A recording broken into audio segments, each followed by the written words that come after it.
우리 저로 한번 인사 나누겠습니다. 3일 동안 평안하셨습니까? 네, 반갑습니다. 오늘 내일 이제 태국 단기 선교 앞두고 우리 팀이 오늘 특성으로 하나님께 영광 올려드렸습니다. 오늘 입고 있는 게 단체 티입니다. 색깔이 어떻습니까?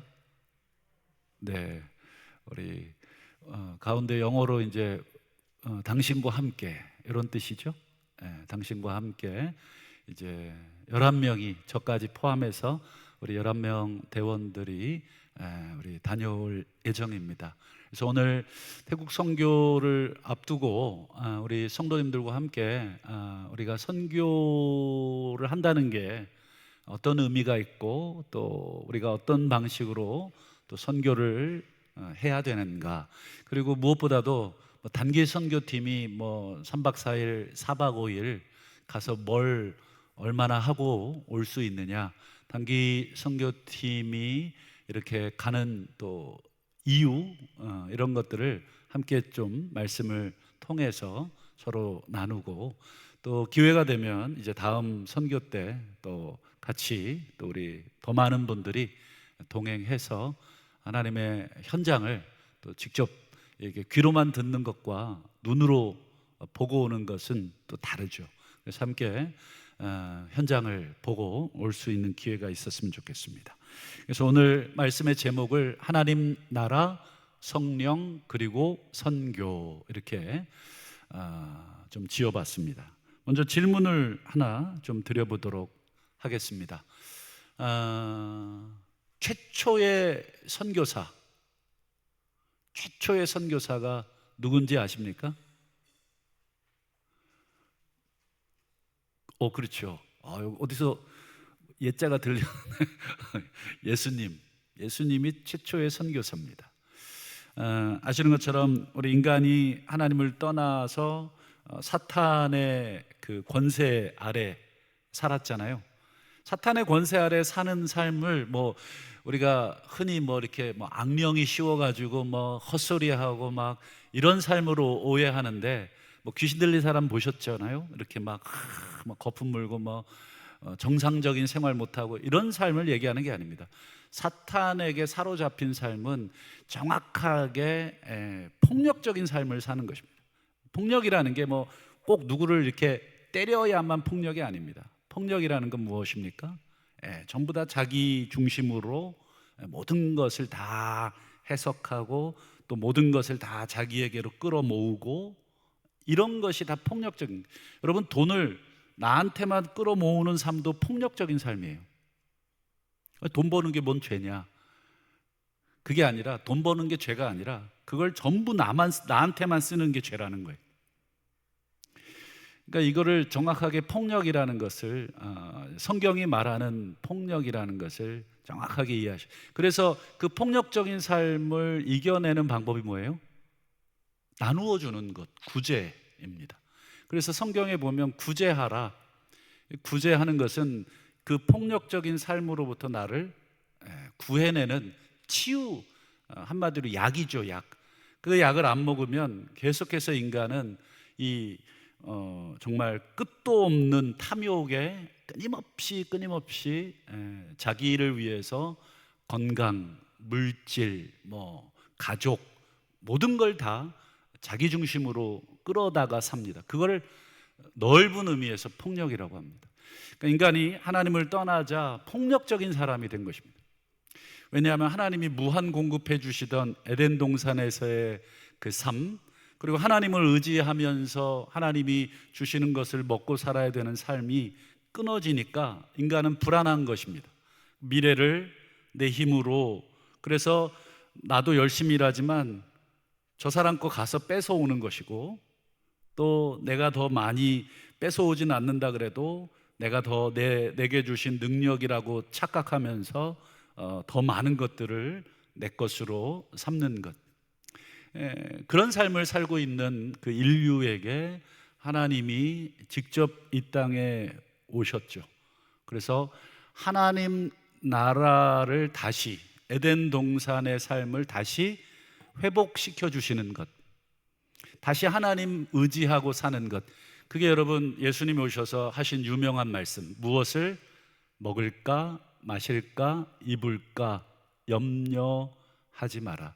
이 말은 이게 너무 이제 성경을 단순하게 읽으면 그냥 염려 없이 그냥 이렇게 하나님 보고 이렇게 사는구나, 그런 뜻이 아닙니다.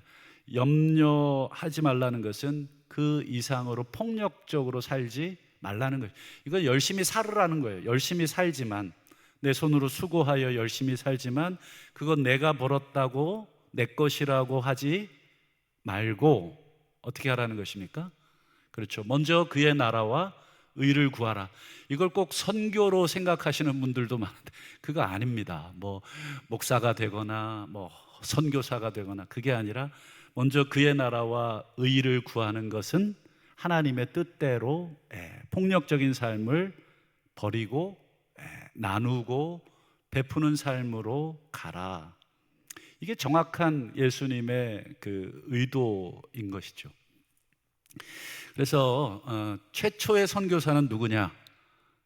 예수님입니다. 예수님 이 땅에 오셔서, 그래서 여러분 예수님이 오셔서 하셨던 공생애를 시작하면서 하신 첫 마디가 뭐예요? 회개하라. 그 다음이 뭐예요? 그렇죠, 하나님의 나라. 풀어서 쓰면 하나님의 나라가 가까이 왔다. 가까이 왔다는 건 아직 안 왔다는 얘기가 아니라 왔다는 거예요. 이게 이제 좀 독특한 어법이긴 한데 왔어요.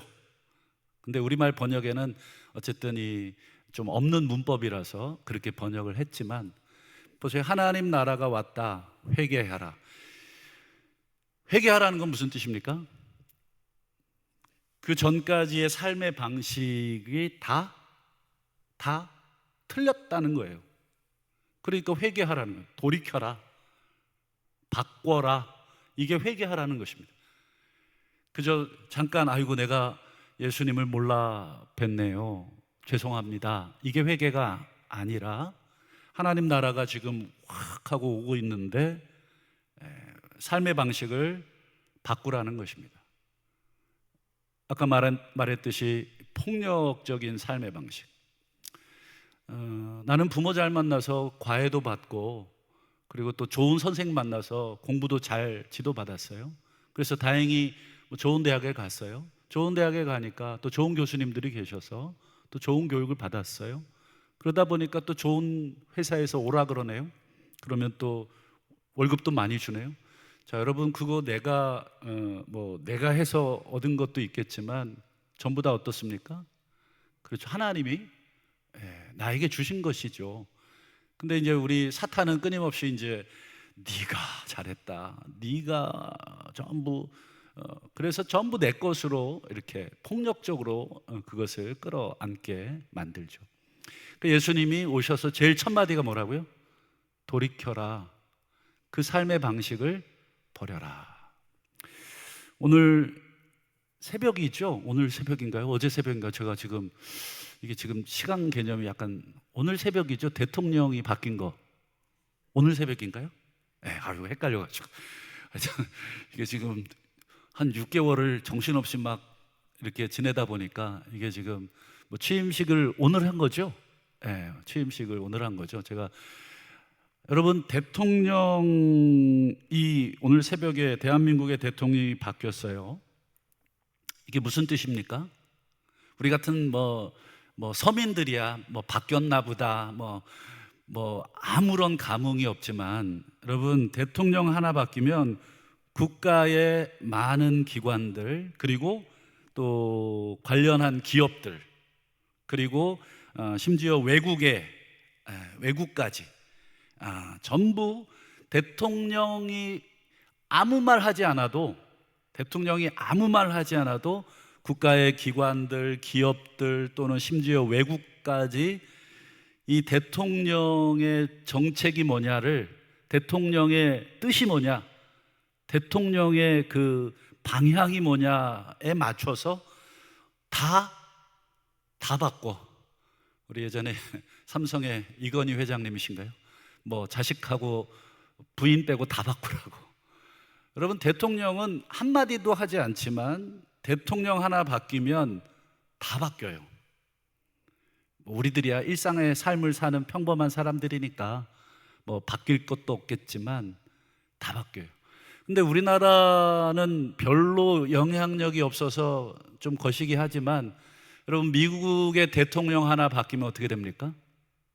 지금 미국 대통령 바뀌어서 지금 전 세계가 막 어떻게 하고 있는지 다 아실 겁니다. 막 전 세계의 국가들이 지금 대통령이 헌법을 바꾼 것도 아닌데 그 대통령이 가지고 있는 이 권한, 정책, 시행령 이런 것들을 딱 선포하는 순간 모든 저 아프리카에 있는 저 멀리 있는 나라까지 그들의 기업의 정책을 바꾸고 모든 원자재 파는 전부 다 연결되어 있어서 모든 게 다 바뀝니다. 여러분, 예수님이 오셔서 하나님 나라가 왔다, 다 바꿔라, 이게 지금 예수님의 첫 마디입니다. 하나님 나라가 왔다, 다 바꿔라. 이 말은 무슨 뜻입니까? 대통령이라 그러면 별로 실감이 좀 덜나죠. 요즘 대통령은 다 우리 국민들이 뭐 뽑기도 하고 내리기도 하고 하니까 별로 권위가 없죠. 왕. 그래서 성경은 왕이라고 표현합니다. 왕이 오셨다. 그래서 여러분, 이사야에 보면은 여호와께서 통치하신다고 전하는 자들의 발이 어찌 그리 아름다운고. 여호와께서 통치하신다, 하나님이 왕이 되셨다라고 전하는, 그러니까 우리로 얘기하면 지금이야 뭐 방송이 있으니까 뭐 TV로 전국에 또는 전 세계에 우리 대통령 바뀐 거 한 방에 쫙, 그렇죠? 동시간대에 쫙 소식이 전해지잖아요. 근데 여러분, 고대 사회에서는 왕이 태어나면, 왕이 바뀌거나 왕자가 태어나면 어떻게 합니까? 그렇죠. 전국에 파발을 보내죠. 전국에다가 다 이 깃대 꽂고 말 태워가지고 딱 마을마다 가서 입구에서 아무개 왕이 뭐 바뀌었습니다, 그러고 가요. 그러면 마을 사람들은 뭐예요? 뭐 바뀌었나 보다 뭐 이러고 있나요? 그렇지 않습니다. 어떤 사람이 왕이 되느냐에 따라서 이게 모든 걸 다 새롭게 준비합니다. 그 사람이 어떤 정책을 피는 사람이고 그 사람이 어떤 사람이냐에 따라서 저 마을에 있는 저 사람들까지 전부 다 바뀌는 것입니다. 여러분, 예수님이 오셔서 회개하라, 다 바꿔라, 하나님 나라가 가까이 왔다 그러는데 사람들이 반응을 하지 않아요. 뭐 트럼프가 관세 50% 매기겠다고 하는데 뭐 별로 뭐 매기든지 말든지 뭐 별로 관심이 없죠. 여러분, 예수님이 최초의 선교사로 하나님의 나라를 선포하며 이 땅에 오셨는데 요한복음에 의하면 뭐라고 증언되어 있습니까? 그가 자기 땅에 자기 백성에게 오매 자기 백성이 영접하지 않더라. 이 콧방귀도 안 뀌는 것입니다. 대통령 밖에 막 손가락질하면서 막 욕을 하는 거예요. 저놈이 대통령이 됐냐고. 상상할 수도 없는 과거의 일들이죠. 왕이, 하나님의 나라의 주인이 이 땅에 오셔서 선포하는데 영접하지 않았어요. 누가 제일 크게 반응을 했는 줄 아십니까? 예수께서 이 땅에 오셨을 때 놀랍게도 자기 백성이 아니라 사탄입니다. 사탄. 여러분, 그 부분을 한번 보죠. 마가복음 1장 24절. 예수께서 이렇게 쓱 어떤 마을로 들어가시잖아요. 근데 저기 귀신 들린 사람이 딱 하나 있어요. 그리고 예수를 딱 보더니 뭐 시키지도 않았는데 예수께 뛰어와서 뭐라고 얘기합니까? 나사렛 예수여, 우리가 당신과 무슨 상관이 있습니까? 우리를 멸하려고 왔습니까? 나는 당신이 누구인지 압니다. 하나님의 메시아, 거룩하신 메시아, 하나님의 왕. 딱 자기 백성들은 왕이 오셨는데 전혀 못 알아보고 영접하지 않는데 이 사탄은 정확하게 알아보죠. 왜 알아봤을까요? 왜 알아봤을까요? 자기 정권을 내줘야 되니까. 여러분, 지금 용산에 누가 들어갔어요? 이재명 씨가 들어갔어요. 그럼 거기 자리 잡고 있던 직전 권력자는 어떻게 합니까? 바리케이트 치고 버티게 되겠습니까? 버텼다가 무슨 일 벌어져요? 그렇죠. 뭐 큰 싸움이 나겠죠. 그 대통령 취임하는 순간 가장 먼저 주어지는 권한이 무엇입니까? 국군 통수권을 제일 먼저 줍니다. 모든 것을 다 제압할 수 있는 힘을 주는 거죠. 여러분, 하나님의 아들이 메시아가 하나님 나라의 주인이 이 땅에 오셨을 때 바리케이트 치고 있던 사탄이 인간을 꽉 사로잡고 자기의 뜻대로 폭력적인 삶을 살도록, 하나님의 뜻이 아니라 이 사탄의 뜻대로 살도록 하는 이 인간들을 꽉 잡고 있던 사탄이 제일 두려워했습니다. 그래서 예수께서 사탄을 쫓아내시죠. 그러니까 여러분, 예수님이 사탄을 쫓아내시고 어떤 이적을 행하시고는 그 자체의 목적이 있는 게 아닙니다. 귀신 쫓아내고 그 다음에 뭐 이적을 베풀고, 우리 예수 믿는 사람도 귀신 쫓아내고 뭐 이렇게 하라고 쫓아낸 게 아니라 1차적으로는 뭐예요? 사탄이 사로잡고 있던 이 세상을 이제 진짜 왕이 오셔서 나가, 이제 내가 내 땅에 왔어, 내가 다스릴 거야. 이게 첫 번째 목적입니다. 그래서 예수님이 하신 첫 마디가 뭐라고요? 회개하라, 회개하라. 회개하지 않으면 어떻게 되겠습니까? 그 나라의 그 새로운 왕의 밑에서 살 수가 없는 것입니다. 트럼프 꼴 보기 싫어서 이민 가는 사람이 많대요. 지금 미국에 있는 저 아는 분도 정신병 걸리겠대요, 트럼프 때문에. 그럼 뭐 트럼프 싫으면 지가 이민 가야지, 뭐 어떡하겠어요. 여러분, 예수님이 오셨어요? 그러면 어떻게 해야 됩니까?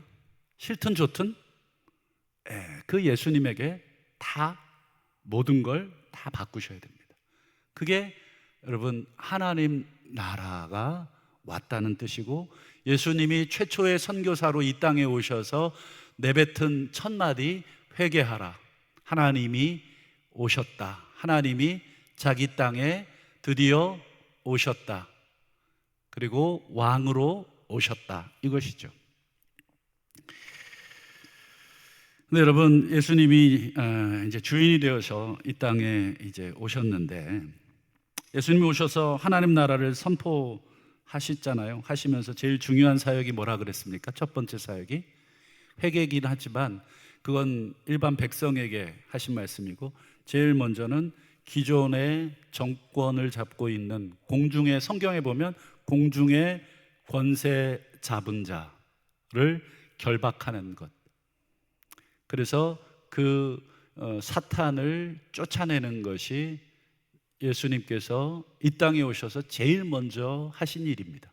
그러니까 곳곳에 성경에 보면 귀신을 쫓아내는 그런 일들이 쭉 나오죠. 그게 전부 하나님 나라와 관계가 있는 행동들이죠. 그러면 여러분, 우리가 궁금한 게 있어요. 사탄의 권세를 이제 이렇게 조금씩 귀신을 쫓아내셨잖아요.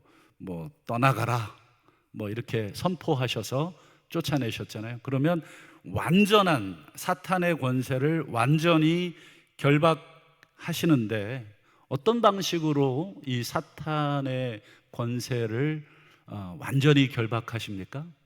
이게 제일 중요한 이제 핵심이기도 하죠. 예수님이 이 땅에 오셔서 사탄을 조금씩 쫓아내셨어요.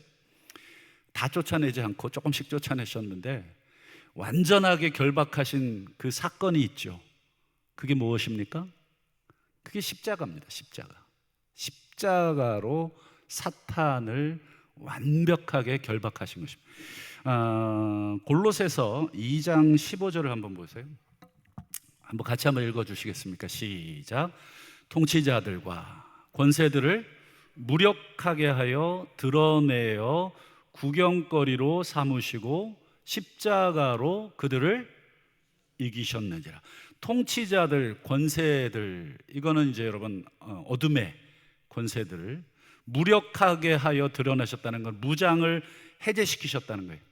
그들이 가지고 있던 모든 무기들, 그들이 사용하던 모든 권세, 권력들을 다 무장을 해제시키시고 그리고 구경거리로 삼으셨다. 근데 뭘로 그들을 구경거리로 삼고 이기셨어요? 그렇죠. 십자가로. 여러분, 십자가가 뭐예요? 십자가는 이렇게 나무의 로마의 그 사형틀이잖아요. 이 십자가에 탁 달리신 게 이 사탄을 이기신 거라고 해석이 되겠습니까? 여러분, 십자가가 그 당시 사람들에게 어떤 의미였습니까? 기억나실 텐데, 여러분, 십자가가 그 당시 사람들에게, 유대인들에게는 거리끼는 것이고 이방인에게는 뭐예요? 수치스러운 것이고 어리석은 것이었습니다. 그래서 한번 고린도전서를 한번 보시죠. 고린도전서 1장 23절을 보시죠. 자, 바울 일행이죠. 우리는 누구를 전합니까? 십자가에 못 박히신 그리스도를 전합니다. 그리스도는 오셔서 하나님 나라를 전하셨는데, 그리스도는 하나님 나라를 전하셨는데 자기네들은 그리스도를 전합니다. 그러면 그리스도 안에는 하나님의 나라가 들어있겠죠. 근데 이 그리스도가 어떤 그리스도입니까? 사탄을 이기신 그리스도인데 십자가에 못 박히심으로 이기신 그리스도. 그랬더니 사람들한테 예수 믿으십시오. 이 예수가 십자가로 이기셨습니다. 이렇게 선포하니까 유대인들이 뭐라고 합니까? 거리끼고 그 다음에 이방인들은 미련하고. 여러분, 유대인들은 신명기 말씀에 의하면 나무에 달린 자는 어떤 자입니까? 저주를 받은 자. 예수는 지금 나무에 달려 죽었어요. 그 나무에 달렸다는 건 저주, 하나님께 저주받은 자인데 이 저주받은 자가 어떻게 하나님의 메시아가 될 수 있느냐. 그리고 여러분, 이방인들에게는 왜 이 십자가에 달리신 것이 미련한 것입니까? 이방인의 신의 개념은 이 신이 죽었다는 것은 가장 무기력한 신이라는 뜻이거든요, 이방인들에게는. 그래서 고대 사회에 이 나라와 이 나라가 전쟁을 하잖아요. 그러면 민족과 민족의 전쟁이 아니라 그 민족이 섬기는 신과 이 민족이 섬기는 신과의 전쟁입니다. 그래서 이쪽 민족이 이쪽 민족을 이기면 뭐라고 말합니까? 우리가 이겼다가 아니에요. 우리의 신이 너희의 신을 이겼다. 그래서 제일 먼저 하는 게 이들의 목도 자르지만 그들이 섬기는 신의 신상을 회파하는 것입니다. 그 신들. 근데 여러분, 이스라엘 사람들이 믿는 소위 말하는 이 우리가 바울이 지금 전하고 있는 신은 어떤 신입니까? 십자가에서 못 박혀 죽은 신을 믿으라니까. 여러분, 이방인들 입장에서는 그런 신 어떻게 믿겠어요? 믿을 수가 없죠. 그러니까 어리석은 것입니다. 근데 바울이 이 신을 전해야 되는 것입니다. 이 십자가에 달린 예수를 전해야 되는데, 여러분, 이 예수가 먹히겠습니까? 안 먹히겠습니까? 먹히지를 않죠. 유대인들은 유대인대로, 이방인은 이방인대로 이 예수를 아무리 얘기해도 그들은 받아들이지 못하는 것이죠. 여러분, 거부하는 사람들에게 어떤 메시지를 전하는 건 여러분 대단히 힘들어요. 내 말을 듣지 않는 누군가에게 여러분 말을 해보셨나요? 전화만 하면 뚝 끊어버리고, 또 뭐 이야기하자 그러면 아우 뭐 싫다고 손살에 치고. 여러분, 나를 거부하고 내가 전하는 말을 거부하는 사람에게 한두 번 거절당하면 여러분 그 다음 다가갈 수 있습니까? 다가갈 수가 없어요. 여러분, 사도 바울은 수많은 사람들에게 이 예수, 십자가에 못 박혀 죽은 예수, 그 예수가 하나님 나라를 선포하셨고 회개하라고, 삶을 다 바꾸라고, 왕이 오셨다고, 사탄이 지금 제압당하고 이제 왕이 하나님이 다스리신다고, 그걸 아무리 얘기해도 여러분 사람들이 거부하죠. 그러면 사도 바울, 여러분 용가리 통뼈 같은 사도 바울이라고 할지라도 한두 번 거절당하면 여러분 말하고 싶질 않아요. 누군가에게 말하고 싶지 않죠. 그때 여러분 뭐가 제일 필요합니까? 또 얘기하라고 하면, 그렇죠, 용기가 필요한 것이죠. 용기. 그래서 성령이 막 우리 안에 이 불일 듯한 마음을 주시는 거죠. 내가 말하지 않으면 견딜 수 없는 마음을 또 막 성령이 주시고, 또 그 마음 따라서 막 용기 내서 이렇게 복음을 전하잖아요. 돌아오는 건 돌멩이밖에 없어요. 돌아오는 건 손가락질밖에 없어요. 또 낙심하고 또 돌아가고, 그러다가 어쩌다 한두 명 예수 믿게 되면 그게 너무너무 좋은 거죠. 그래서 여러분, 이 멸시를 견딜 수 있는 용기, 그 힘과 용기를 누가 주시느냐? 오늘 본문 사도행전 1장 8절을 한번 보시죠. 오직 성령이 너희에게 임하시면 너희가 권능을 받고, 그 다음에 땅끝까지 이르러 내 증인이 되리라. 이거는 이제 미래를 내다보고 하신 말씀이지만, 여러분 증인이 된다는 거 사도 바울이 앞서 보여줬잖아요. 그리고 예수님이 또 앞서 보여주셨죠. 예수님이 이 땅에 하나님으로 직접 오셨지만, 왕으로 직접 오셨지만 사람들 반응이 어땠습니까? 자기 땅에 오매 영접하지 아니했죠. 여러분, 왕이 직접 와서 회개하라고 선포해도 사람들이 믿지 않는데, 여러분 왕의 신하들인 우리들이 간다고 사람들이 쌍수 들고 환영하고 어서 오시라고 이럴 사람 몇이나 되겠습니까? 그런데 이렇게 두려워하고 용기 없어 하는 우리들에게 성령이 무엇을 주십니까? 권능을 주시는데, 이때 권능이 어떤 권능입니까? 귀신 쫓아내고 이런 권능도 주시겠지만, 뒤에 보시는 것처럼 무슨 권능이에요? 사도행전 1장 8절 한번 띄워주세요. 무슨 권능이에요? 내 증인이 되는 권능. 여러분, 증인하고 싶지 않아요. 왜냐하면 돌아오는 거는 멸시와 모독과 별로 좋아하질 않아요. 회개하라, 주인이 왔습니다, 삶의 방식 바꾸세요, 관세 정책 바뀌었습니다, 지금 이대로 살면 안 됩니다, 다 아무리 얘기해도 싫거든요. 내가 살아오던 삶의 방식을 바꾼다는 게 쉽지 않습니다. 그러니 여러분, 복음을 전하는 것은 상당한 부담이 있는 것입니다. 여러분, 우리 예수 믿으라고 주변에 한번 얘기해 보신 분들은 아마 그 모멸감이라 그럴까요? 거부감들을 한번 느껴보셨을 겁니다. 참, 이 형제 간에도 그거 안 돼요. 부모 자식 간에 될 것 같습니까? 안 됩니다. 내 부모도 내가 어떻게 못하고 내 자식도 내가 어떻게 못해요. 아무리 얘기해줘도. 그러면 부모 자식 간에도 상처받고, 부부 간에도 상처받고, 형제 간에도 또 상처받고, 다시는 얘기 안 해요. 저도 사실은 전해줘야 될 소식이 있는 사람이 있는데 얘기를 못하는 사람이 몇몇 있어요. 하도 거부하니까. 또 자존심 구겨가면서 내가 저 사람이 저렇게 싫어하는데 내가 또 얘기를 해야 되나. 그래서 여러분, 성령은 우리에게 예수의 증인이 되라고 하는 그 능력을 주신다. 그럼 여러분, 예수의 마지막으로 우리가 생각해 볼 게 뭐냐? 예수님의 무엇을 증언하라고 하시는가?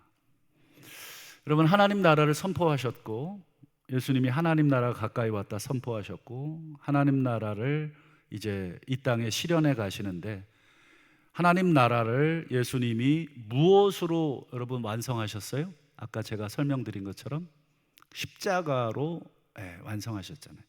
여러분, 십자가는 어떤 것입니까? 우리가 크게 두 가지를 아셔야 됩니다. 십자가는 사탄의 권세를, 죽음의 권세를, 죄의 권세를 제압하신 곳이 십자가입니다. 사탄을, 죽음을, 그리고 죄를, 이 세 가지는 같이 묶여져 가잖아요. 사탄과 죽음과 죄, 이것을 다 십자가로 끌어모아서 거기에 못을 박으신 곳, 거기가 십자가인데, 두 번째는 뭐냐면 사탄과 죽음과 죄만 못 박은 게 아니라 거기에 사탄과 죽음과 죄에 얽매여서 살고 있던 죄인들을 풀어준 곳, 하나님의 사랑을 보여준 곳.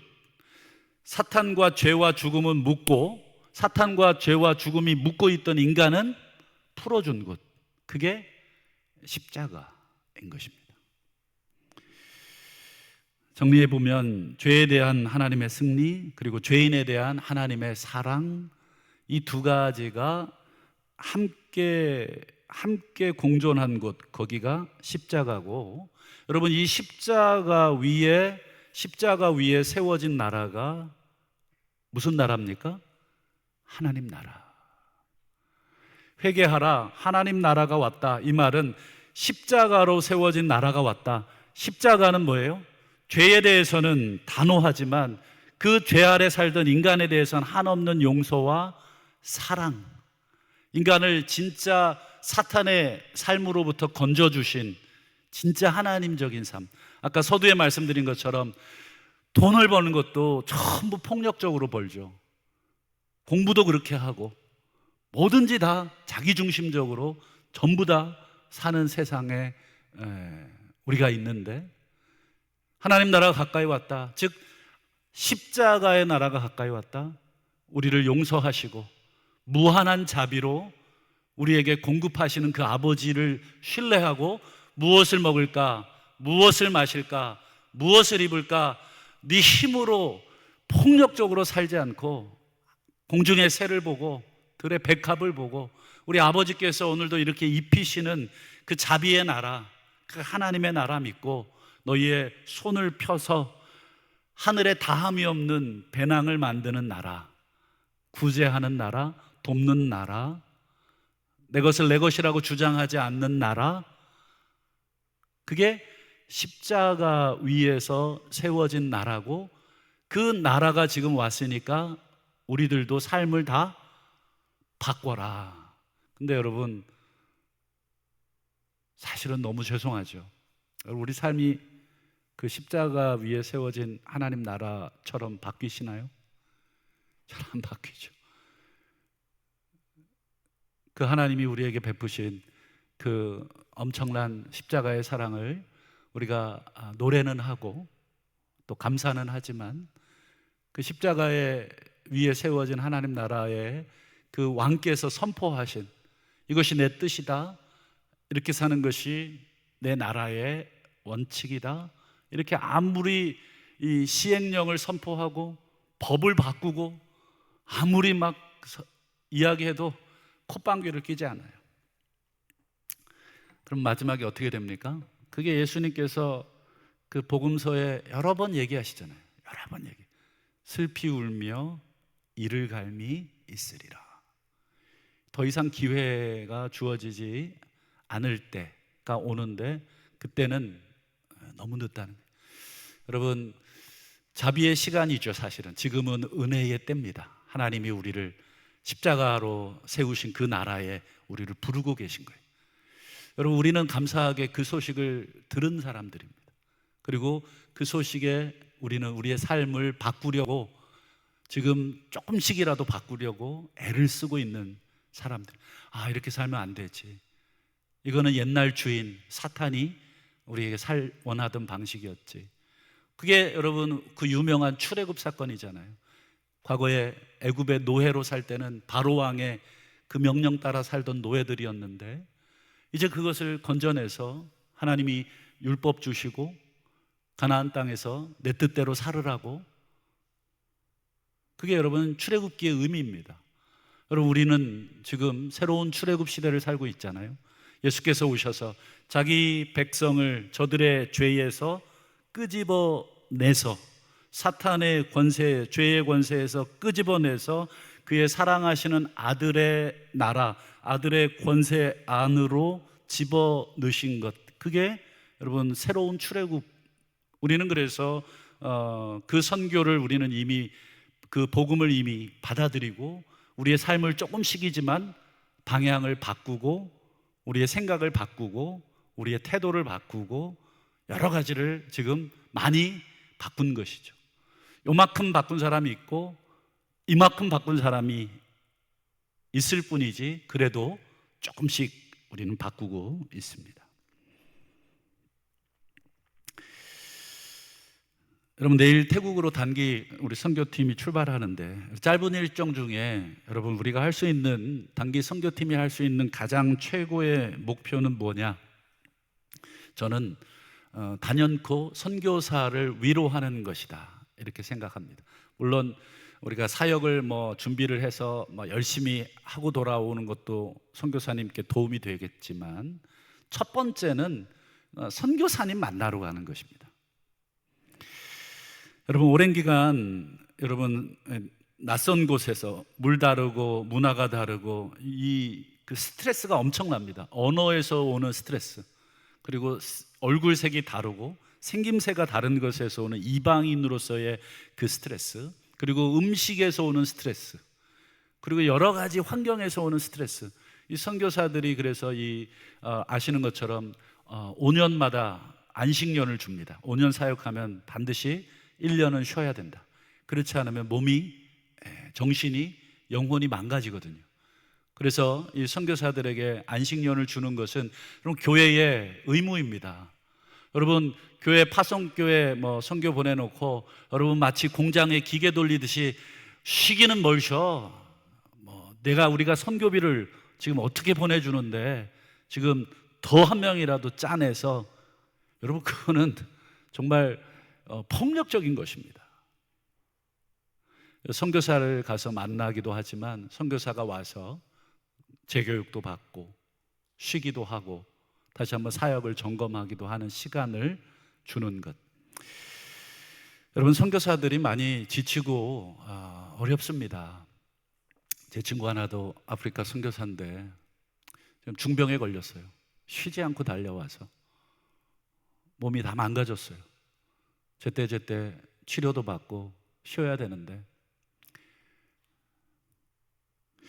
그래서 낙심되기도 하고 또 지칩니다. 여러분, 사도 바울로 여러분 선교하다가 낙심되고 지쳤죠.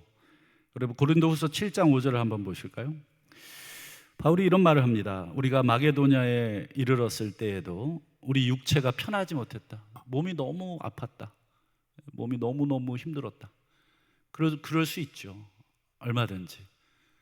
그리고 하는 말이, 사방으로부터 이 환난을 당하고 밖으로는 다툼이요 안으로는 두려움.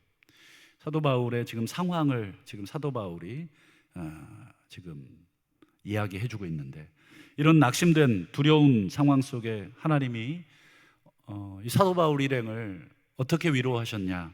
우리 고린도후서 7장 6절도 한번 보실까요? 그러나 낙심한 자들을 위로하시는 하나님이 디도가 옴으로 우리를 위로하셨다. 디도를 통해서, 사람을 통해서 사람을 만나게 하심으로 디도를 통한 그 소식도 듣고 디도와의 교제, 디도와의 만남을 통해서 사도 바울이 이제는 내가 삶 살겠다, 이제는 내가 너무너무 위로가 된다. 사도 바울을 어떻게 위로하셨어요? 그렇죠. 사람을 통해서 위로하셨죠. 그래서 근본 우리 태국 선교팀은 우리 선교사님께 위로가 됐으면 좋겠습니다. 가서 여러분, 저는 처음 보는 분이지만 아마 우리 선후배 관계도 있고 같이 신앙생활했던 우리 옛 친구들도 계신데 손 꼭 잡아주시고 얼마나 힘드냐, 얼마나 애를 쓰냐, 여러분 그 말 한마디면 충분합니다. 가서 평가하지 마시고, 야 너는 20년 동안 뭐 했냐? 이게 다냐? 여러분, 우리가 가서 해야 될 일은 그냥 너무너무 그냥 거기서 살아주는 것만으로 하나님의 선교가, 하나님의 나라가 선포되고 있다. 그래서 우리 근본 선교팀의 목적은 우리 노선교사님을 위로하고 오는 것, 그의 사역을 우리가 함께 보고 격려하고 그리고 기도하고 또 그곳에서 만나는 영혼들을 또 함께 위로하고 오는 것. 여러분, 모든 민족에게 이 복음이 다 전해지는 날 뭐가 완성이 됩니까? 하나님의 나라가 완성이 되잖아요. 모든 민족에게 복음이 전해지면 여러분, 그때 어떤 일이 벌어집니까? 우리 요한계시록 7장을 마지막으로 한번 보겠습니다. 각 나라, 족속, 백성, 방언, 이거는 전 세계의 모든 민족을 표현하는 표현법입니다.